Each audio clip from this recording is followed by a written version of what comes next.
here. What do you got? Triple? You got a triple, Josh, don't you? Yeah. Or a quad? All right. You guys will see the injury report when it comes out today. All their game statuses, hopefully that's good enough. Had a good couple days here. Got to have a good day today. And we're getting into our 48-hour prep and going to need to play extremely well to give ourselves a chance to win. What do we got? Drew mentioned playing Baltimore last year. Does that give you a little bit of a foundation on the McDonald's? Yeah, I mean, he definitely has a scheme that he flavors, but Mike, like any good coach, in my opinion, has adjusted his scheme to the players that he has. So he has different players in Seattle than he did in Baltimore, so of course he's going to adjust. He's a good football coach. They're well coached. They make it hard on you. It's going to be a big-time challenge. When it comes to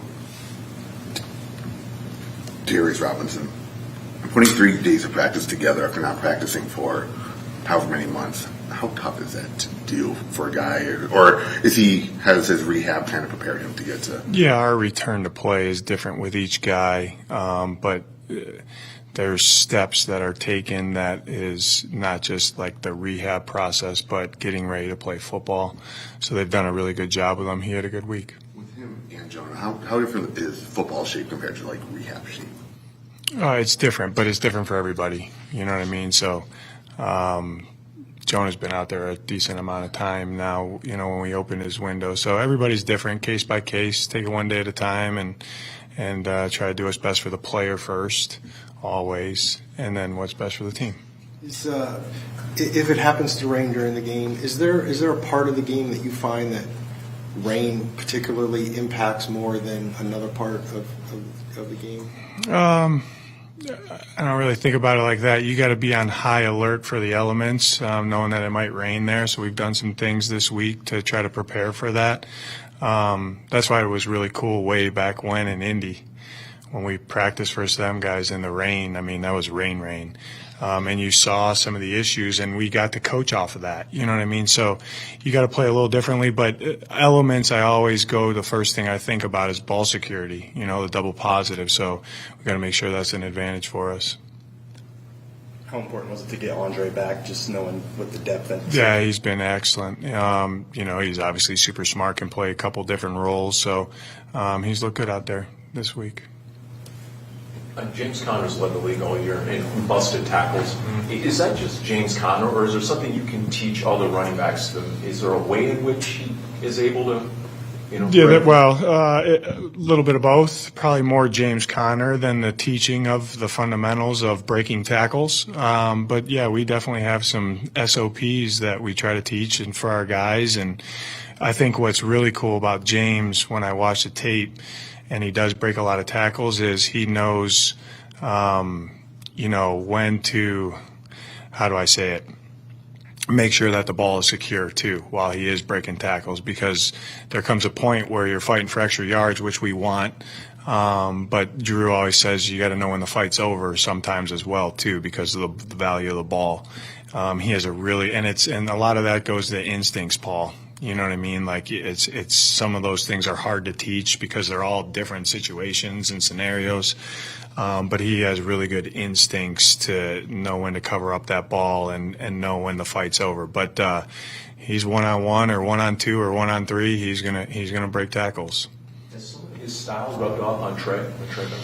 They're different players, you know what I mean? But Tracy's the value of, you know, some of the things that Autry teaches where you can, every yard counts. You know, we talk about that with our guys, like every yard counts, you know. So my thing is I want to see, are we hitting them or are they hitting us when we have the ball in our hands, you know? And I think both of our guys, all of our guys, are doing a good job of hitting the defender, hitting the tackler, you know, and not getting hit.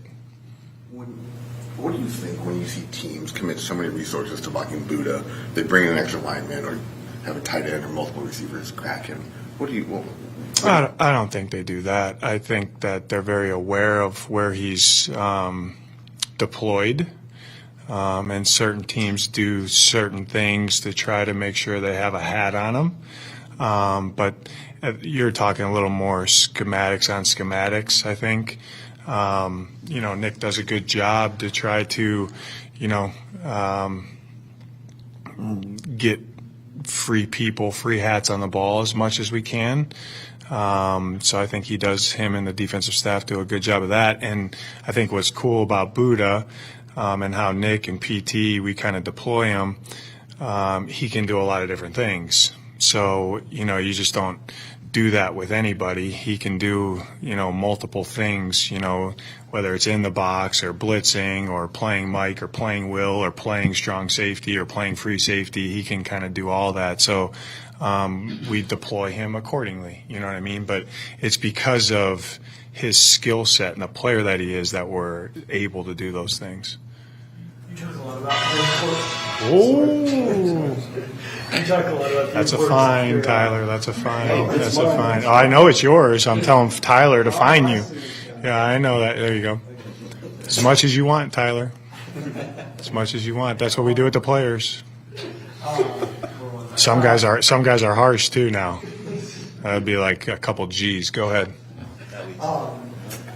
You talk about the importance of your assistant and positional coaches when it comes to player development. Yeah. What were you looking for when you were putting your staff together to know that you were finding the guys who are going to be good in that bucket? Capacity and character. Those are the first two things. And then they have to be able to teach. You got to be able to teach, and everyone does it differently. But if you can't teach, you can't improve your players. Or you have to be able to take, a book and break it down. I always say, like, the really good coaches to me, if it takes me 5 sentences, it should take you 1. You know what I mean? So it's nice and tight. So because you don't want them thinking out there. So, and that's hard to do certain things too. You know what I mean? It's hard to boil it down and give them what they need to know. But that goes into the details of their position and how they coach. But, I'm a huge reason of our guys playing pretty good football right now are the position coaches. Huge reason. You mentioned how every yard matters, but also knowing when the play is over. How tough can that be when you're in the heat of the game and to make that extra decision to secure the ball? Absolutely, Howard. Yeah, that's why I talk about like instincts. You know what I mean? And that's why, I know on Wednesday I think we talked about Kyler, right? Like I don't really when we're in team meetings and we're educating and we're teaching and we're coaching. Typically, we don't question players' decision making because we're not in between the white lines. What we do is kind of set the table for them, and I think our guys do a good job of knowing that. That's why it goes into our mode of play, like being smart. These guys are smart, man. And we put a lot on those guys that, maybe certain teams do, maybe certain teams don't. Not really concerned about them, but I think that all goes into winning games.